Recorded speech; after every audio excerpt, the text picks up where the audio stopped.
নমস্কাৰ, মোৰ ইউটিউব চেনেললৈ আপোনালোকক স্বাগতম জনাইছোঁ। ভাতকেৰেলা আমি সকলোৱে খাই ভাল পাওঁ, কিন্তু পকা ভাতকেৰেলা আমি প্ৰায়ে পেলাই দিওঁ। কিন্তু পকা ভাতকেৰেলাৰে যে খৰিচা দি সুন্দৰ মুখৰোচক এবিধ খাদ্য বনাব পাৰি, আমি বহুতেই হয়তো নাজানো। এই পদবিধ ৰান্ধিবলৈ মই ব্যৱহাৰ কৰা সামগ্ৰী কেইবিধ হ'ল: পকা ভাতকেৰেলা 3টা, মিঠাতেল 3 টেবুল স্পুন, নহৰু কেইকুহমান, নিমখ আন্দাজমতে, পকা জলকীয়া 2টা, খৰিচা 1 কাপ আৰু হালধি গুড়ি। প্ৰথমে মই ভাতকেৰেলাকেইটা ভালদৰে পৰিষ্কাৰ কৰি অলপ বইল কৰি লৈছোঁ। এখন কেৰাহীত তেল দি তাতে থেতালি লোৱা নহৰু কেইফুট দিছোঁ। নহৰু অলপ ৰঙা হোৱাৰ পাছত মই খৰিচাখিনি দি ভালদৰে ৰঙা হোৱাকৈ ভাজি লৈছোঁ।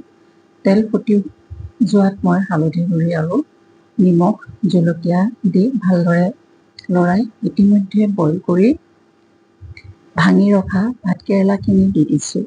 ভালদৰে লৰাই তেল ফুটি যোৱাকৈ ভাজি দিছোঁ।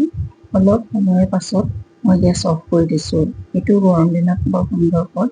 আশা কৰোঁ আপোনালোকে সকলোৱে এইটো খাই ভাল পাব। সাধাৰণতে খুব বেছি পকা হ'লে ভাল হয় ভাতকেৰেলাটো। মই কিন্তু আজি যিকেইটা বনাইছোঁ অলপহে পকিছে। যিমানে পকা হ'ব সিমানেই এই আঞ্জাখনৰ টেষ্টটো অলপ বেছি হ'ব। আপোনালোকে পকা ভাতকেৰেলা দি বনাবলৈ চেষ্টা কৰিব।